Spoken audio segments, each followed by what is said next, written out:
So, Cam, here we are in your hauler. I'll get it right this time. At Sonoma, we're a couple of hours away from race start. Tell us about your weekend so far. It's been wild. It's been a massive learning curve, to be honest. It's been so much fun, though. Like, absolutely enjoyed every single moment of it. Just, how different it is over here. Some similarities as well, but, practice was okay. Probably didn't have the best run through practice. The car was super loose and probably attacked a little bit harder at certain parts, but that was all finding the limits, didn't hurt the car or anything, and made a lot of changes for qualifying. So the car was a lot better in qualifying. Just probably didn't maximise it, being one set of tyres, one lap to really do a good job, and that's okay. We've got a faster car than where we are, and it's a long old race. Yeah, I mean, I think are you ahead of one of your teammates? Are you ahead of Brad on the grid? Yeah, I mean, that's a pretty good effort just in itself, and you got to compare with your team and your teammates first and foremost, haven't you? I think so. I think that's your best benchmark, right? You need to see where you're at relative to your other team cars, which, same car. So I was in front of Brad and a little bit off Chris, but, if I did the lap that I should have, I probably would have been right up there with Chris on a similar lap time. So that's all you can kind of ask for, really. And, if your cars are good or not, that's kind of where you are. Yeah, no, absolutely. I'm with you on that. One thing that sticks out to me is your car looks sensational. And I really love your sponsor with the AUKUS submarine program all over it. I mean, it's a massive link between here and Australia, POMS as well, of course, but between here and Australia, there's a massive link. And the car looks incredible. I mean, the quality of these cars when you get up close, is great. But particularly your color scheme and everything looks tremendous. To make you feel pretty special and cool to be out there in a car that looks that good.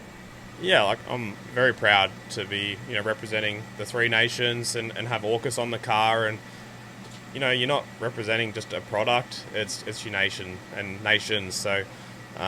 Super special, and it's all about getting awareness out there to get so everyone knows that there's a lot of jobs out there to build these submarines, and there's lots of suppliers that need to be found and things like that. So it's a bit of a mission. And it's cool to be part of that. The car looks unreal, absolutely love it, and just the detail of these cars are just next level.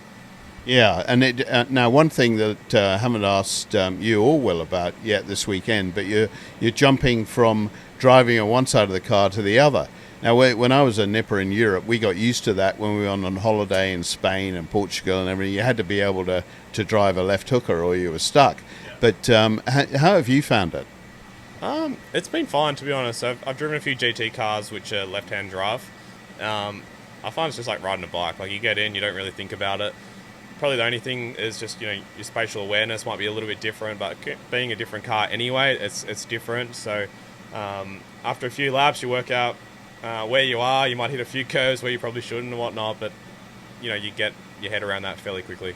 And the temperature in the car, how does that compare with a supercar? You're running the open window program as well on the driver's side, but how does the cockpit compare with being in a supercar?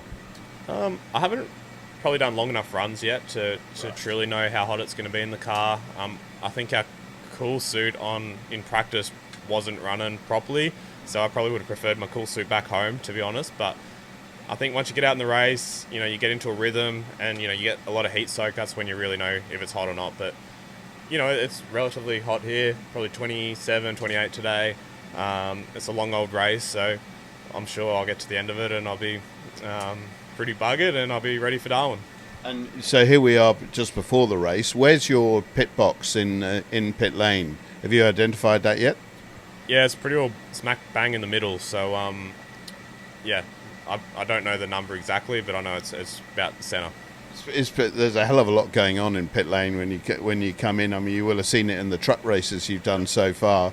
It's as busy as, isn't it? So you really got to have your wits about you to pick the right box. Look for your number 60 and etc. It's going to be it's going to be a pretty hard task first time out in Cup with everyone fighting as hard as they do, isn't it? Yeah, it's just the whole pit lane experience is so much different to back home. Obviously, you got to get down to your speed, but then we have to hold the speed with our lights. Where back home we got the pit limiter, so that's one thing that's massive that you have to manage. Coming in and coming out of your box is a lot tighter than back home, and you can get boxed in from certain people. So there is so much more happening in pit lane than back home. As you pull into your box, they all run out in front of you, so you feel like you're going to hit them. So you can't let that influence how aggressive you are coming into your box. So all those little things you need to work out and maximise without overstepping it and getting a penalty.